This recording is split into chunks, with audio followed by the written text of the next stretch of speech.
En 1842, el gran sueño de una Centroamérica unida se había hecho cenizas. Y de ese fracaso, de esas ruinas, nació una nueva nación, Honduras.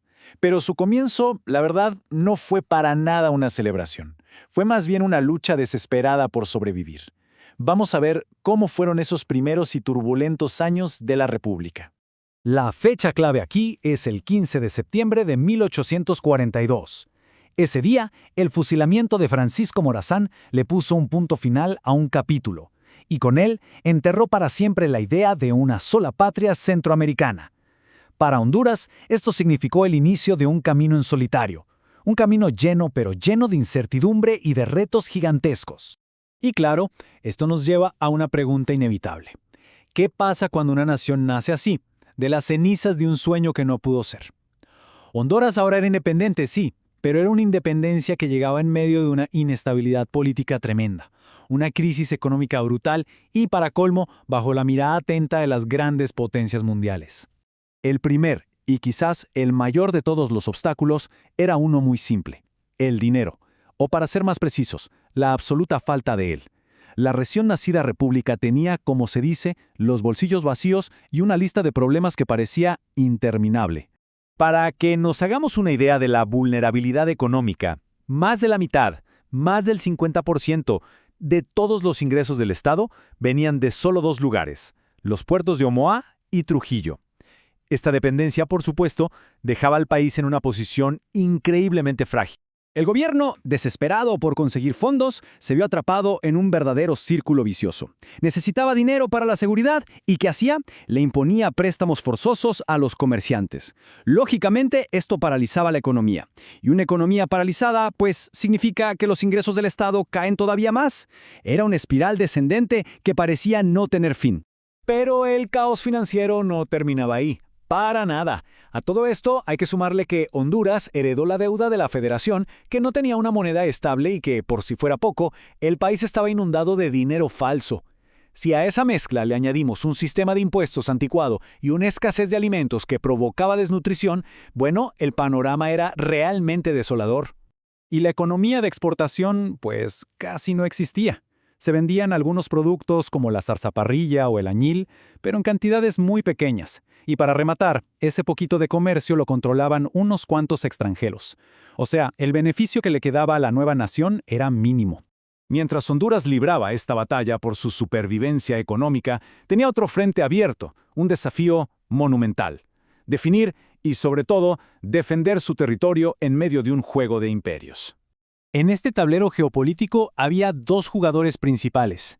Por un lado, Gran Bretaña, la potencia colonial de la época, que de hecho ya ocupaba parte del territorio. Y por el otro, Estados Unidos, la potencia que venía subiendo y que buscaba, claro, expandir su influencia. Honduras quedó atrapada justo en medio de esa creciente rivalidad.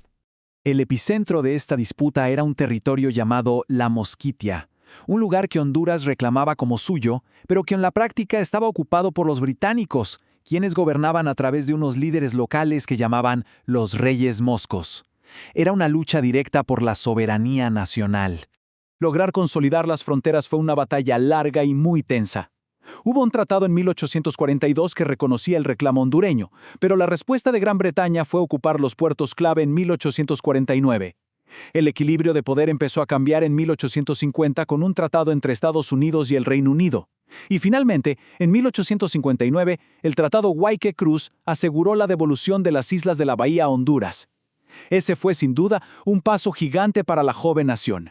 Pero ojo, no todo en esta época fue crisis y problemas. En medio de todo ese caos, también surgieron grandes sueños, visiones muy distintas sobre el futuro que debía tener la nueva república. Una de esas visiones ponía a la educación como el pilar de la nación, y nadie representó mejor esa idea que el padre José Trinidad Reyes. Él estaba convencido de que la sabiduría era el arma más poderosa para defender la libertad y guiar al ser humano. Y su visión se convirtió en realidad. En 1847, la Academia Literaria de Tegucigalpa se transformó en la Universidad Nacional. Que algo así sucediera en medio de tanta dificultad fue un logro monumental, un verdadero faro de esperanza, que de hecho perdura hasta el día de hoy. Pero frente a este sueño intelectual había otro, uno muchísimo más ambicioso en lo económico: construir un ferrocarril que conectara los dos océanos. La visión era espectacular, pero la realidad fue un fracaso estrepitoso. Apenas se llegaron a construir 20 kilómetros de vía. Ahora, la verdadera tragedia no fue el proyecto fallido en sí, sino sus consecuencias. Dejó al país con una deuda externa aplastante. Una deuda tan pero tan grande que Honduras no terminó de pagarla hasta 1950. Imagínense, más de 80 años pagando por un sueño roto. Entonces, después de todo esto, ¿cuál es el balance de esta era fundacional? Pues el resultado es un legado muy complicado. Una mezcla de victorias que fueron cruciales y de fracasos que resultaron ser devastadores. Si pusiéramos todo en una balanza, por un lado, en las victorias, tenemos logros fundamentales. La soberanía nacional, fronteras definidas, la creación de la universidad. Nació formalmente la República de Honduras. Pero, del otro lado, en las pérdidas, el costo fue altísimo.